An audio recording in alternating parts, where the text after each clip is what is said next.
Another golden age for NASA with our own Bill Green. Bill Green is retired as a manager of Caltech's Infrared Processing and Analysis Center and the Spitzer Science Center for a long career at Caltech and NASA Jet Propulsion Laboratory. He led teams of engineers and scientists processing imaging and science data returned by NASA missions to the planets and the fleet of Earth remote spacecraft. Projects include missions to Mars, Venus, Jupiter, Mercury, and Saturn, and other Earth orbiting aircraft. He's currently consulting for JPL still and NASA on several future space missions. You'll never quit, I guess, Bill. He has authored technical papers and 2 textbooks on digital image processing and is a recipient of the NASA Exceptional Achievement Medal for his work on JPL's Mars Pathfinder. He's also a volunteer in the community. He's a community educator for the Los Angeles Opera. He's on the board of the Opera League of LA, and he's on the board of Valley Beth Shalom here. He's also vice president for website and library for the Harold M. Schulweis Institute. And with that, Bill, we're so excited to have you update us on everything outer space. Thanks.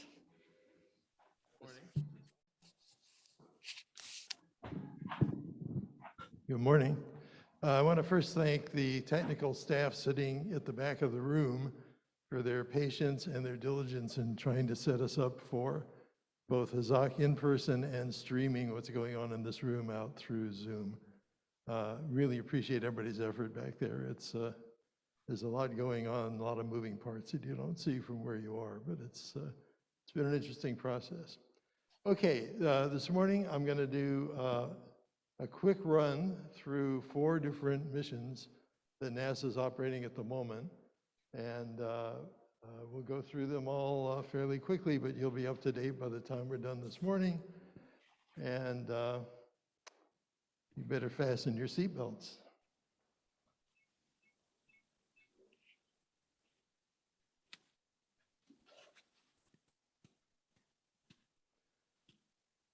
The context for this for me is if you think back to the 70s, and a lot of people in this room can remember the 1970s, NASA had just a huge amount of active missions going on at the time. And I view that as the first golden age of NASA. We had planetary programs, we had spacecraft out there exploring the far reaches of the solar system, all the way out to the edge of the solar system, and 2 of those missions are still operating today. Voyager 1 and 2 have actually left. One of them's left our solar system and is out there in interstellar space, still sending data back. The manned missions, there were 4 manned missions to the moon during that period. Hard to imagine, but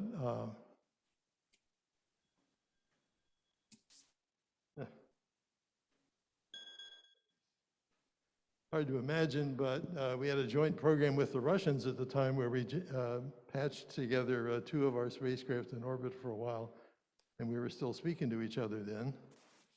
And on the Earth side, we had the first remote sensing understanding of what was going on with our climate, starting with Landsat 1, which provided a daily view of the Earth, the entire Earth.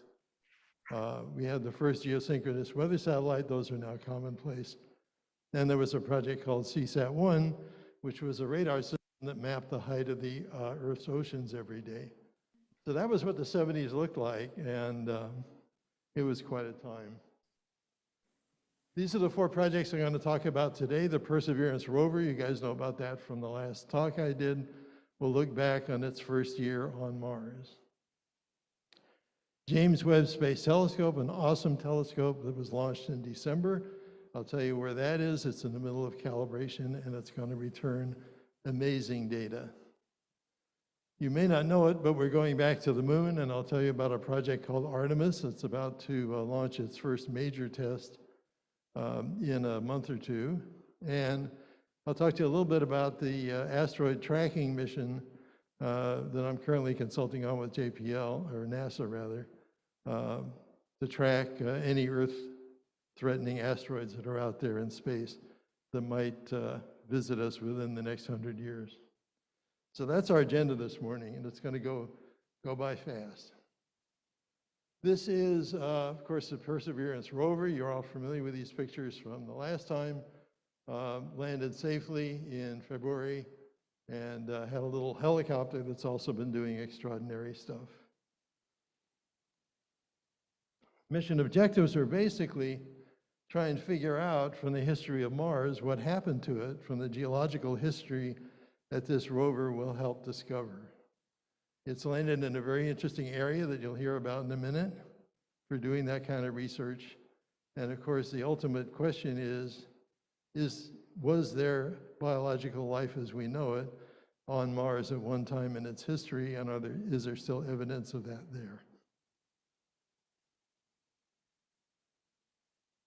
The other assignment that it has is to package up some samples, leave them somewhere where we know where they are on the ground, sealed hermetically, and then have another mission coming along in a few years that will go out and pick those samples up and bring them back for analysis. And you'll hear about how that's being done as well. This was our group at JPL. We were the last public tour at JPL, if you remember. And right after that, they shut everything down because of the pandemic. So we got to go. We were standing in front of the full-size model of the Mars rover Perseverance. This is a video that will remind you of those days.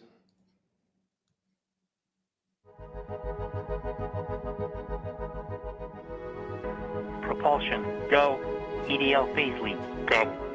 We have deemed Perseverance ready to execute entry, descent, and landing on her own. Confirmation of entry interface. Perseverance is currently going 5.3 kilometers per second, about 120 kilometers from the surface of Mars. It will start controlling its path to the landing target. Parachute has deployed and we are seeing significant deceleration.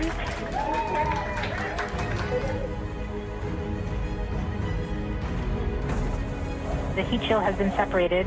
Perseverance now has radar lock on the ground. The back shell has separated. Skycam maneuver has started, about 20 meters off the surface.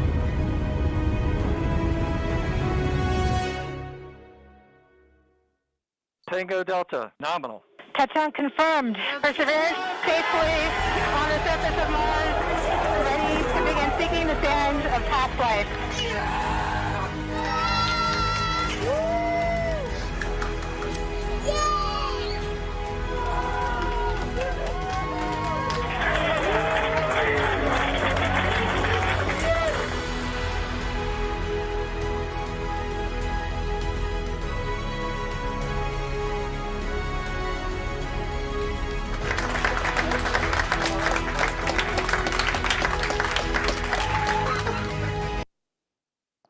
So if you remember, that was quite a boost for people around the world at the start of that horrible pandemic.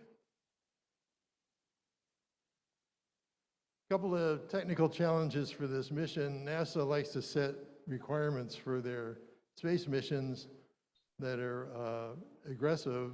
In this case, the requirement for this mission when they funded it was they wanted a rover that was capable of driving 9 miles in 3 years across the surface of Mars, and one that could collect and package up those 20 core samples I was talking about for retrieval by a future mission.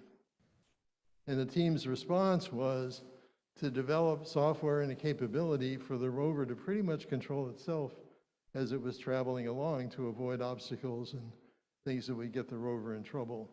So there's what's called autonomous travel, where the rover's turned free, and basically the controllers on the ground say, go from here to there tomorrow, and the rover takes off and it does it, and does it by itself. It's quite different from the early rover missions where people had to interact with the rover almost every day to have it go a few feet safely and send commands over and over and over for it to do that. This thing is traveling on its own for long distances now. You'll see a video of that in a minute. And it's also moving faster. It's now moving 3 or 4 times faster than previous rovers. This is Jennifer Trosper. She's she's now the project manager for this project. I met her as a young engineer a while back on Mars Pathfinder. And she's a great engineer and a great team leader. Although we had autonomous navigation on previous rovers, we actually did a major overhaul here. We added another processor. It was a processor that we used for the terrain relative navigation during entry, descent, and landing. We used that also on the surface for stereo image processing, which speeds up the rover's thinking quite a bit, thinking about what the hazards are and making paths and planning its paths.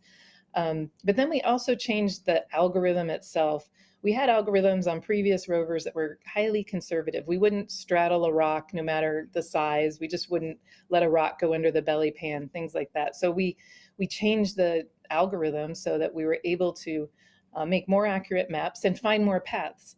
If you let your rover drive over more rocks, you're going to find more paths and be more successful.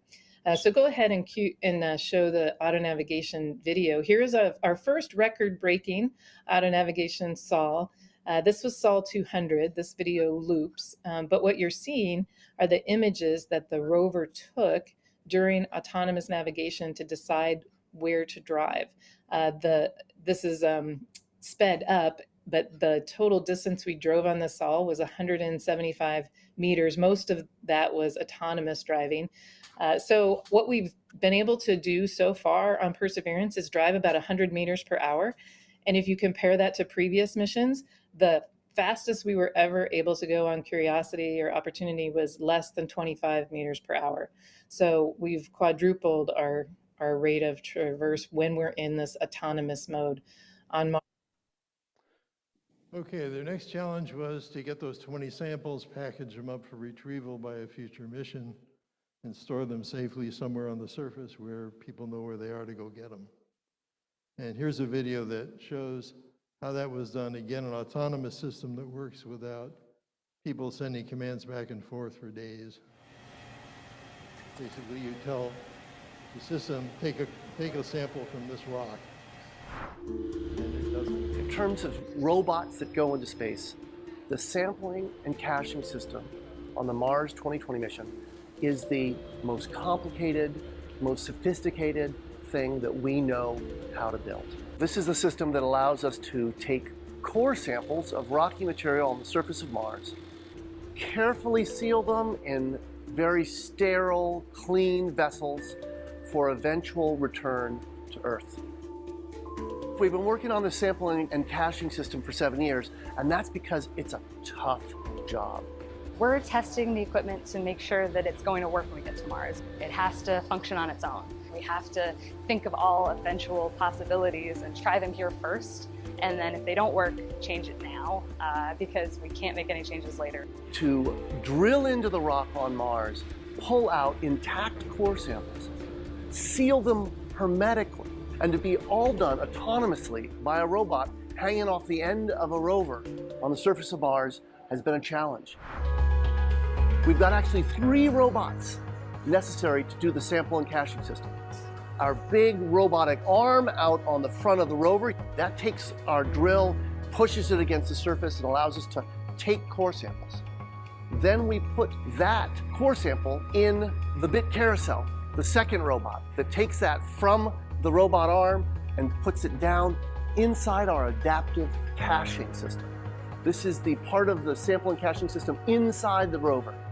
We've got a little tiny robot, a special robot arm called the SHAW, the sample handling arm.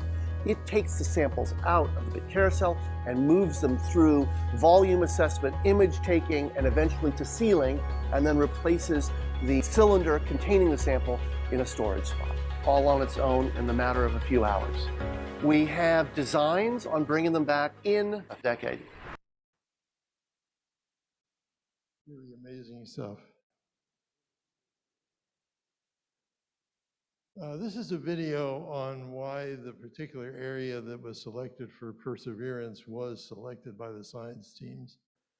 It's an area that has a lot of the history of Mars embedded in its geology. And this is the, what is she now? deputy project scientist on the Perseverance mission, explaining why this particular area was chosen as a landing site. We also have a diversity of minerals here in this location, suggesting a variety of different processes occurred at this one site. And also this site has the element of time. The rocks here record hundreds of millions of years and give us an opportunity with a single rover to explore a big period of time in Mars history. And so when we look at images like this, we see a landscape frozen in time. But to really bring this to life for you all, I want to bring up the next video. I think it's video 11, to really bring this to life and show us how this site came to be. So here we are 3.8 billion years ago, and we're about to see the impactor that is going to create Jezero Crater. So here it is speeding towards the surface, and boom, we have Jezero Crater formed. Quite a catastrophic event, perhaps at a time when we had water on the surface. So here we have Jezero Crater. It is now here in this landscape.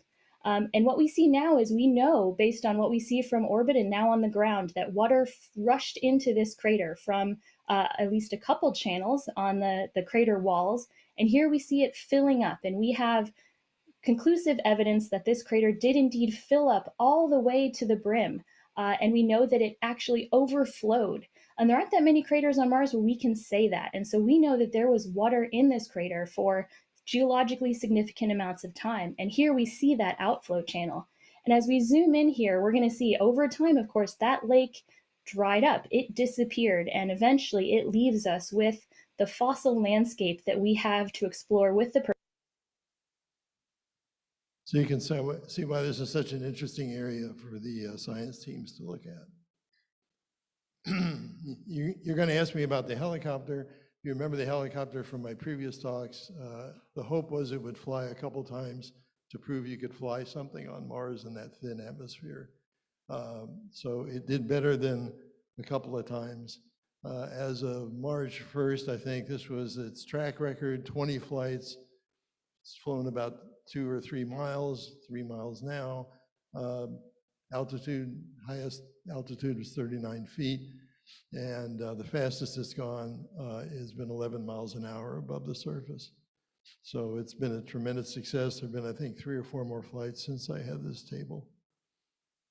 So that's what's up on Mars. We're going to move on now to this awesome telescope that was sent into orbit in December called the James Webb Space Telescope. And what's its assignment? Well, it's got a very easy assignment, really. Let's just study every phase of history of the universe, starting with the Big Bang, right after the Big Bang, all the way to today, and try and figure out what the heck happened after the Big Bang. How do stars form? How do planets form around other stars? How do stars aggregate into galaxies? And what the heck is really going on here? And that's their assignment, is to help figure all of that out. And it's designed to look further back in time toward the Big Bang than we've ever seen before. Launched in December, 20 years in development, total cost was $20 billion. Of course, it was never expected to be that way, but I think I consulted on it 20 years ago, and it just went on because it was so hard to put something this large into space and work with the precision and accuracy that they wanted. And the results show that if you do spend 20 years and $20 billion, you can really come up with something special. This is what it looks like. It's a cooperative mission with European Space Agency in Canada. They put in even more money. It weighs 6 tons. So you've got something that on Earth weighs 6 tons that was launched, and it had to deploy into the shape that you see after launch. So it was in a tight capsule on the top of a rocket originally, and it had to unfold and deploy out in space. And it's taken up until now for that to actually occur. It took months. Let's skip this. This is what it looks like deployed. The thing on the bottom is looks like a big blanket. If you remember my previous talks, all the astronomy, astrophysics missions now are using infrared detectors out in space to see detail. Infrared is a wavelength region that your eye is not sensitive to. There are now detectors that are sensitive to that wavelength of light, and they are high resolution detectors that are now sensitive. So everything that's flown for astrophysics pretty much is an infrared instrument at this point. And infrared instruments have to be operated really cold. And fortunately, space cooperates with that. But as you'll see, there's one instrument on here that goes even beyond the cold temperature of general space, down to 7 degrees above absolute zero to operate. So there's a blanket there. The reason for the blanket is it keeps the sun from hitting the telescope and the instruments, which are up here. So the instruments are actually behind the primary mirror, which is this gold thing here.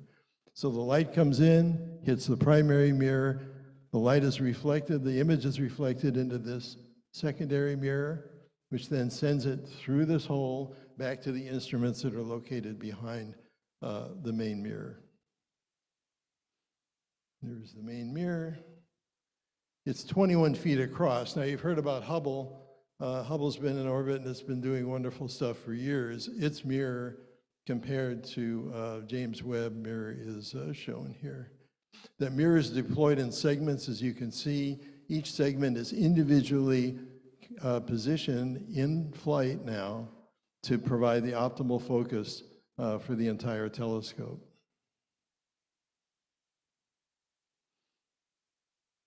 The surface is gold because it reflects infrared light beautifully. And it goes back into the instruments. There are 4 instruments, and I'm going to let the video explain what those 4 instruments are because they're really remarkable.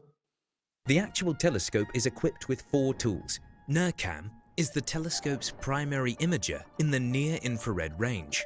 10 sensitive detectors allow it to detect the light of the first stars and galaxies. In addition, NIRCam is equipped with chronographs. And what are they? Imagine that you're blocking the sun with your hand.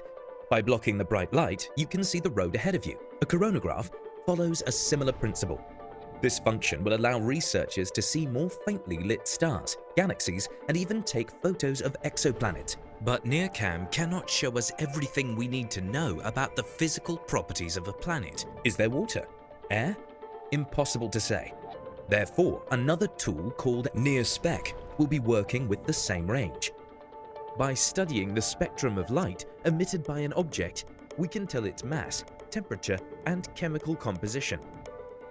The atoms and molecules of an object leave their mark on the spectrum in the form of black lines. But to analyze the faintest light, the telescope has to stare at the object for over 100 hours, which is ages. But surely the scientists did not spend 10 years working in vain. To avoid wasting the telescope resources on a single object, the NIRSpec is equipped with a superpower to provide spectroscopies of hundreds of objects at once, which was achieved by developing a new technology called micro-shutter system. This system is made of 250,000 shutters that open and close. If you ever observed the night sky in a town or city and compared it to what you can see at night in the countryside, you could probably tell the difference. It happens due to the high volume of light in the city. Therefore, the micro-shutter system will block the irrelevant light, allowing us to see the most faintly lit objects. The light is then dispersed into the spectrum and sent to the detectors. How much light is there in outer space? A huge amount, and in order to capture only the relevant light, the telescope has to be constantly directed at different targets. This will be possible with the help of the Fine Guidance Sensor, FGS. Additionally, scientists from the Canadian Space Agency developed the Near-Infrared Imager and Stiltless Spectrograph, which also takes pictures and captures spectroscopies in near-infrared light. But how do we deal with thick dust clouds that obstruct the view? Near-infrared light might not be able to penetrate them. And that's where the last tool comes in. MIRI is also equipped with a camera and a spectrograph, but it works in a different range of infrared light, one with longer waves, which can penetrate the thick dust clouds. Its sensitive detectors will allow us to observe the red-shifted light of distant galaxies, newly forming stars, and comets. The issue with MIRI is that unless this tool is cooled to 6.7 Kelvin or -266.5 Celsius, it starts capturing its own heat. So scientists developed an additional cooling system called cryocooler.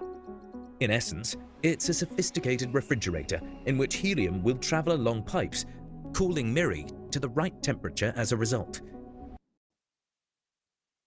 So you want to get down to 7 degrees Kelvin, that's how to do it. You go out into space and just spend a few months chilling down after amazing instruments. They sit behind the primary mirror, as I've showed you. This is a diagram of it's a picture of the enclosure for the instruments. It's that big, sitting behind the primary mirror. And inside there, this is arriving at Goddard Space Flight Center, where it was going to be integrated with the rest of the structure of the spacecraft. And then the instruments were brought to Goddard and installed in this big box that's inside of there. I'll give you an idea of how big it is. Status.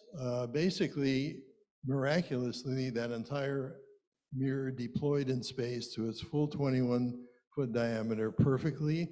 Those things that you see on the mirror, they're individual mirrors that are tuned to primary focus once the whole mirror is deployed, and that's what's been going on.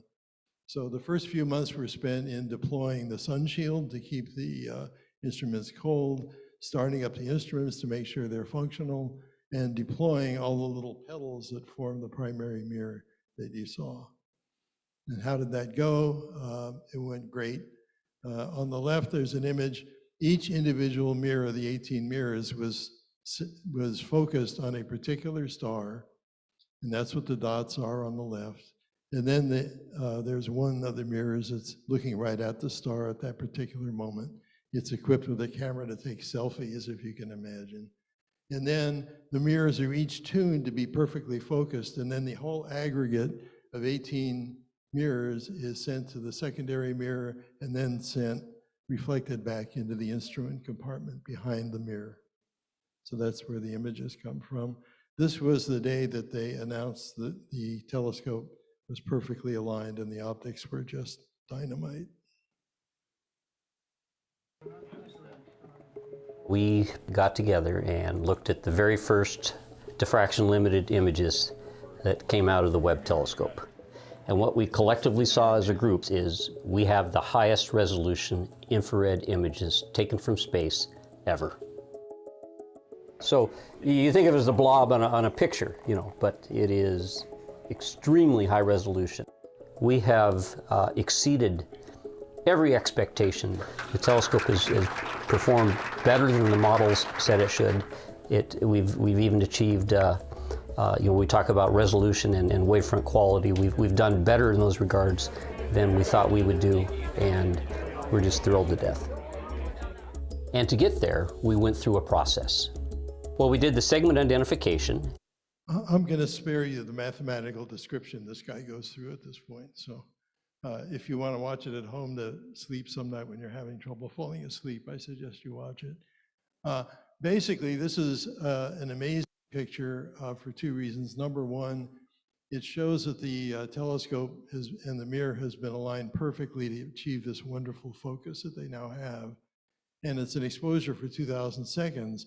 So the bright star they've been using that you saw, those little 18 dots, are images of that star. This star is overexposed in this image, which you would expect at 2,000 second exposure. But the first thing I saw when I looked at this picture, that was great. But look at these. These are galaxies. Each one of those is a galaxy out there. And the exposure was long enough to start bringing out the galaxies that are further back in time that this mission is supposed to be imaging.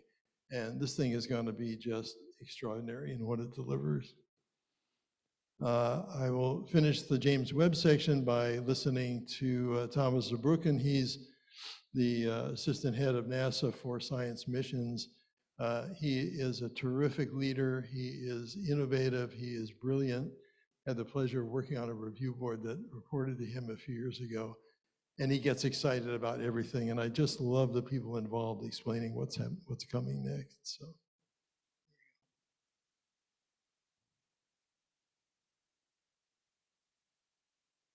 Well, Try this, right this way. Well, I guess we're not going to hear Thomas. Oh, here we go. This team is going forward. It's doing the entire optics alignment, continuing and finalizing it. And then, of course, it's all about instruments. Now we need to turn on these instruments and all the modes that are there. You know, somewhere in the summer, June, July, perhaps, you know, we're going to have kind of these modes there. We're going to be ready to really show that universe that we've not seen, that infrared universe at that resolution. And then, frankly, what we're most excited about is turning it over to the science community to let the discoveries begin at a level we've never seen before. Thank you so much. I really appreciate it. All right. Okay, what Thomas was saying is in the next few months, we now calibrate each of the individual instruments. We get that one instrument down to 7 degrees Kelvin. When that's all been done and verified around July or August, they turn this telescope over to the scientists to start. They've already got their proposals in as to what they want to look at. And we'll see science coming back toward the middle to end of the summer. I'd love to come back in the fall and tell you what it sees, because I can't wait to see it myself. And now we're going to go back to the moon at this point. So get ready for that. This is NASA's little clip for you. We're going to the moon to explore, and we're going to the moon for scientific discovery. Our destiny is always to go and see what's further and what's next. The moon is a stepping stone, and the moon is a place we need to learn how to live so that we can continue to go beyond. We are focused. We are focused on all that lies before us. Only together will we bring to life this global ambition of returning to the moon. And while our work is far from finished, we've never been closer to seeing a new generation step beyond our home planet. We are building on the achievements of those who came before. The giants who conquered gravity and raised a banner in the heavens. They beckon us to go farther, to the moon and on to Mars, to seek a deeper understanding of our universe and bring all that we learn home. 2020 was a year of unpredictable hardships, and yet, step by step, we resolved to press forward toward this grand vision. The daily efforts of thousands of suppliers from all across this country and around the world fed into stunning milestones and laid the groundwork for history. Launch team, go. Artemis has been woven into our culture. It has fostered collaboration across the aisles and across the ponds. It has grown beyond plans and preparations to include hardware and software. And now, it has a heartbeat.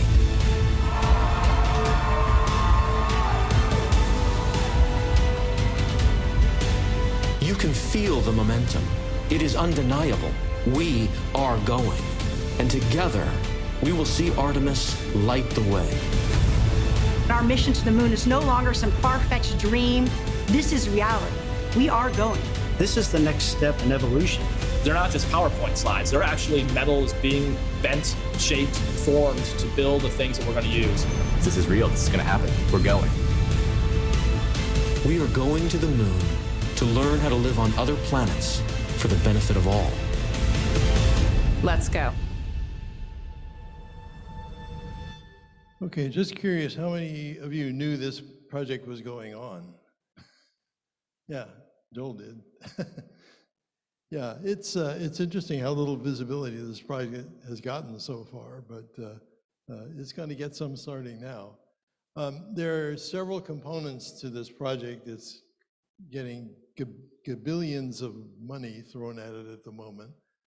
The first two systems that are going to get exercised are the Orion spacecraft and the Space Launch System. Orion spacecraft is basically the module where the crew survives going to and from the moon, and that's currently getting mounted on top of the first spacecraft, first rocket. The rocket is got a formal name of Space Launch System. It's the most powerful rocket in the world. It has Orion sitting on top with the astronauts, and it's ready to take people to the moon and beyond. And then there's a ground system in Florida that's been totally overhauled to support launches in operation, not just of the NASA missions, but also of all the other commercial space missions that are now flying out of there. So they've had to totally overhaul that system because of so many projects and so many companies now launching. The other parts of the system are in development at the moment. There's going to be another spaceship called Gateway that'll be carried to the moon and then put into lunar orbit, and it'll serve as basically a supply depot and a transfer portal to get astronauts to and from the surface. There's going to be a human landing system, which takes people from Gateway and lands them on the surface and brings them back to Gateway to get them back to the Earth. And there's going to be a base camp. And all these things are under contract and being designed and built as we sit here today. So that's all going on now. This is the first rollout of the first fully assembled Artemis rocket ship with the Orion crew capsule in the upper left corner there sitting on top of the rocket. And this happened on March 17th. They rolled it out to the launch pad as a text. Just to give you context, that rocket is 322 feet high with the crew module installed on top of it. And there's a picture of it at night on its launch pad. Okay, the first mission that's going to be testing this fully integrated system is called Artemis 1. Artemis was the sister of Apollo in Greek mythology, if you're trying to figure out the name. Took me a while. So this particular mission is going to take the Orion capsule without people in it and put it on top of the rocket, which has already been done. It's going to roll out to the launch site. They're going to check everything out, load it with fuel, and launch it. 2 hours later, in Earth orbit, the rocket drops off after its fuel is exhausted, and it lets Orion loose. And Orion by itself travels to the moon. Several days later, it's going to fly not just to the moon in this test, but it's going to go 280,000 miles past the moon, which is further than any human being has ever been from the Earth. Then it's going to turn itself around and come back and go into lunar orbit. And after about 6 days in orbit, it's going to fire its own engines and send the crew capsule back to Earth. As it nears the Earth, it then drops off the capsule, and the capsule descends on parachutes down into the ocean.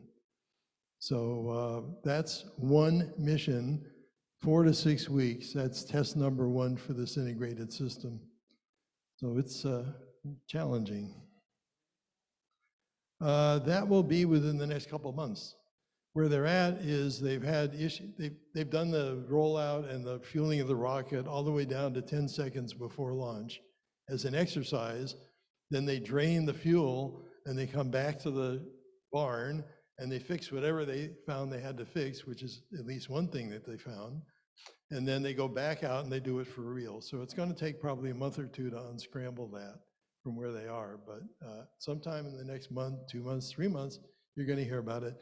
This diagram, I suggest you try not to follow this diagram. It just shows the Orion capsule being released, goes around the moon, does some other stuff. I've got a different way to look at this mission. There's the launch, okay? After launch, with the crew capsule on top, the main rocket drops off its extra boosters. When they get rid of their fuel, it keeps going. Eventually, it releases the Orion spacecraft and crew capsule to head for the moon on its own, which it does, theoretically. Gets there, goes past the moon, 280,000 miles, comes back, goes into orbit around the moon. While it's going to come back and go into orbit around the moon, NASA decided, well, as long as this is going to be in the neighborhood of the moon, let's drop off 10 CubeSat projects. You remember CubeSats from one of my earlier talks here. This is little suitcase-sized spacecraft that operate fully autonomously. And so it's going to drop off 10 different kinds of experiments around the moon while it's on its way back into lunar orbit. Goes into orbit for a while. They do some test and check out of the capsule. Then it sends the capsule back to Earth, detaches the rockets, the capsule falls gently into the ocean. I think I have time to show it. And there won't be people on the first one, but there'll be dummies sitting there, and they'll be measuring the whole way, all the pressures and the G-forces on where the actual astronauts will reside on the real mission. I think I'll try and show this animation real quick.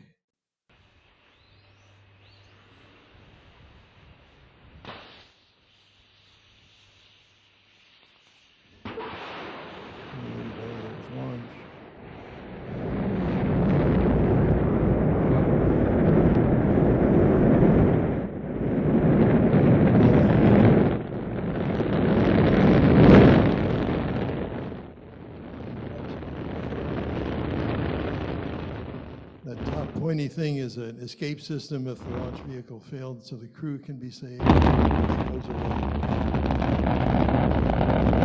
And gets it off to the moon, deploys its own solar panels for energy.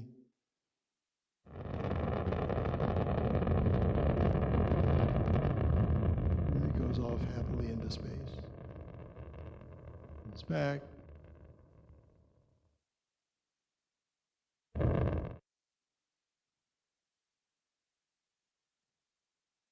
Oh, I got ahead of myself.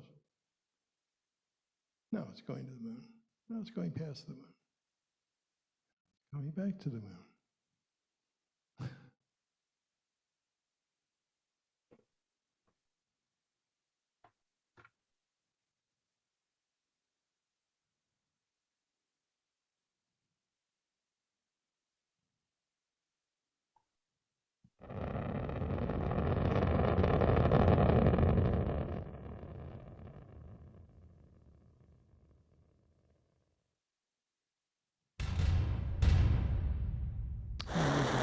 Capsule in the ocean.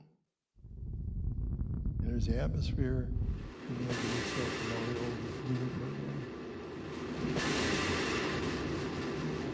Oxygen. That's going to be a horrible mission to watch. Okay, the next thing after that, they'll do the same thing, they say, with astronauts aboard.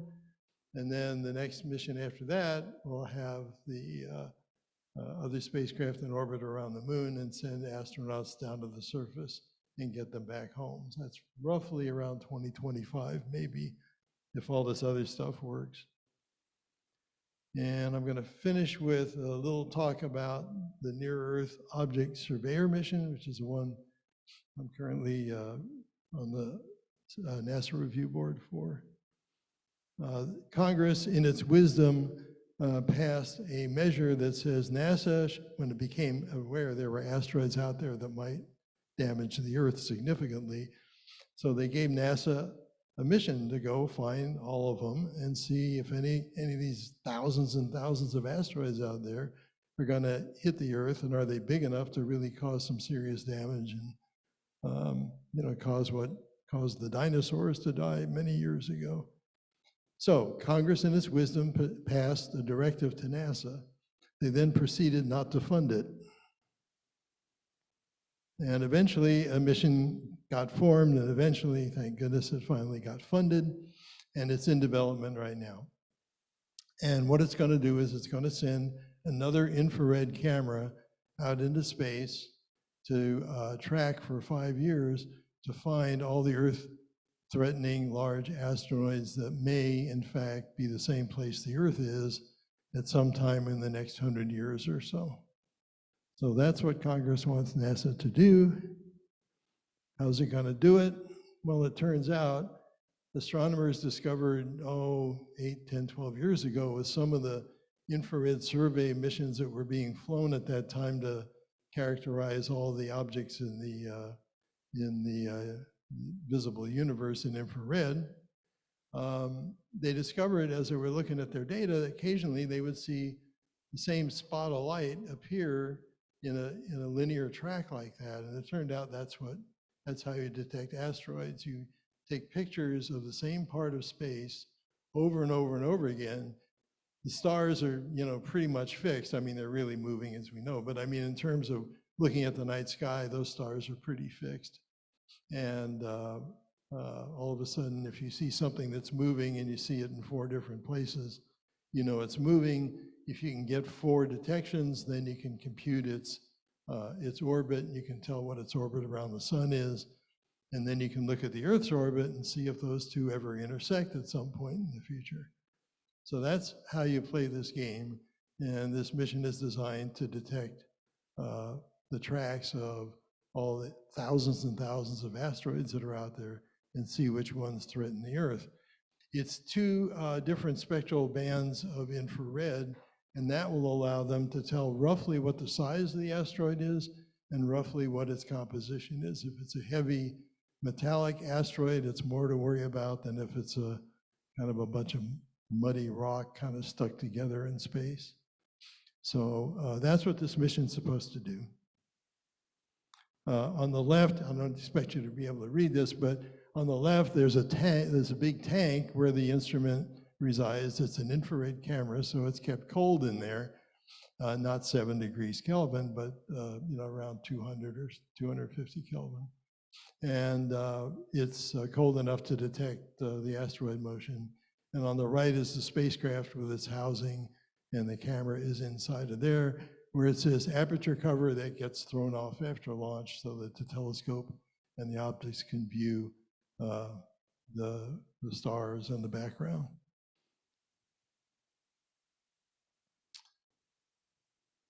This is really the problem they're dealing with. You look at the night sky, you see galaxies, you see nebula, sometimes you see artifacts in the cameras themselves, and you got to figure out which are the asteroids.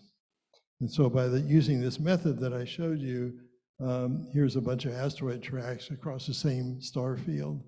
And the one in red has been identified as a large asteroid that could be in the Earth's neighborhood in the next 100 years. It won't hit the Earth as far as anybody can tell.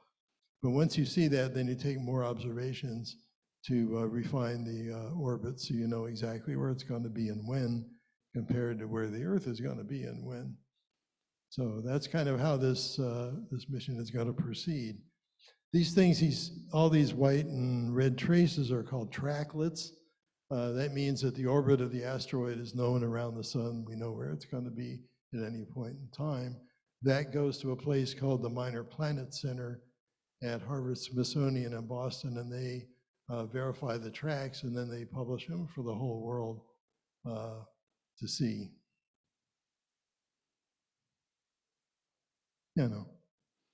This is how it's done, real quick. So there's 4 detections, 4 detections. You're not looking at the Earth, you're looking at space, and the camera is going to be scanning 1, 2, 3, 4, 1, 2, 3, 4, 1, 2, 3, 4 times. Same area, then it goes to another area, another area, another area. So that's how that's done, and that data is sent down every day, trillions and trillions of bytes. This is one of the things that would cause us a problem. It's an asteroid called Bennu, which should sound familiar to you from a talk I gave last year. It's one where we have actually sent a spacecraft, taken samples of the surface, and brought them back, and they're on their way back to be dropped down through the atmosphere so that scientists can unwrap them and see exactly what that asteroid is made of. But it's an example of it's not going to hit the Earth, this one. It was only discovered about 20 years ago, and it turns out it's 1,700 feet across, and as far as anybody can tell, it's very heavy density. So you really don't want to be around if that hits the Earth, but this one's not going to hit the Earth.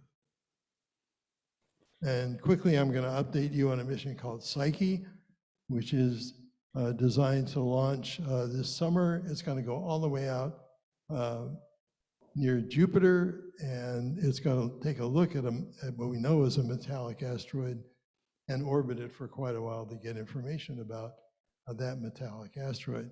The interesting thing about this mission, first of all, NASA's, I think, having a news conference today about this at JPL. But right now, it's in the clean room that we visited when we were there before the pandemic. Same clean room. And what's really interesting about this mission is it's going so far out that to get solar power, it needs huge solar arrays because the sunlight is so dim out there. So this solar panel that you're looking at is 21 feet long.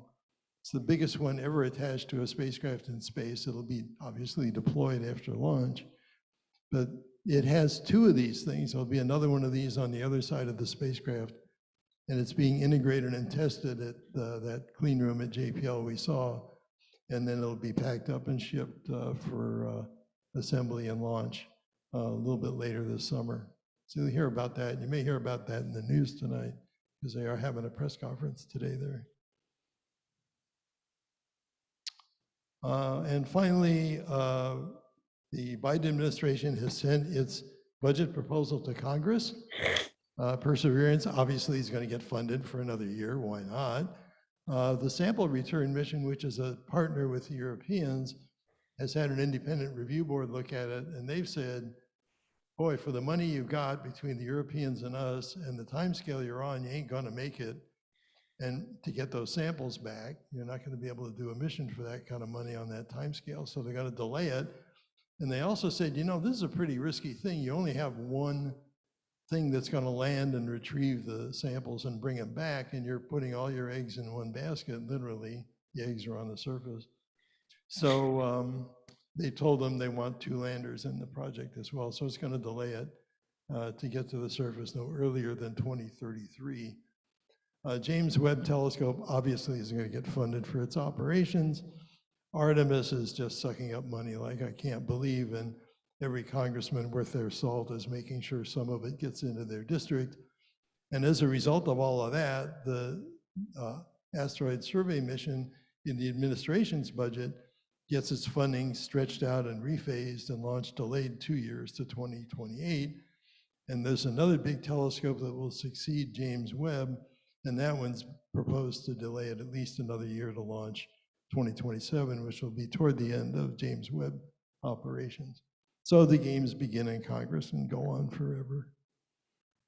And I suggest you try this at home. If you enjoy talks like this, some of the clips I used for Perseverance were taken from a talk given last month about the first year on Mars by the project manager and the deputy scientist. And every month, JPL has a great lecture by some of the people that are actually involved in doing these missions, whether they're in operations or development, all kinds of missions, Earth missions, outer planet missions, all kinds of stuff on the drawing boards out there. And just do a Google search for JPL Von Karman lecture series, and there's one a month, and they're really, really good. So I recommend those and watch those and enjoy. And I think I'm going to stop. Wow. Thank you, Bill. I don't know about you, but it seems like science fiction, but it's real. And thank you guys in the back. Appreciate it. It's really happening. So we can stop the recording. Are there any quick questions for Bill? Yes.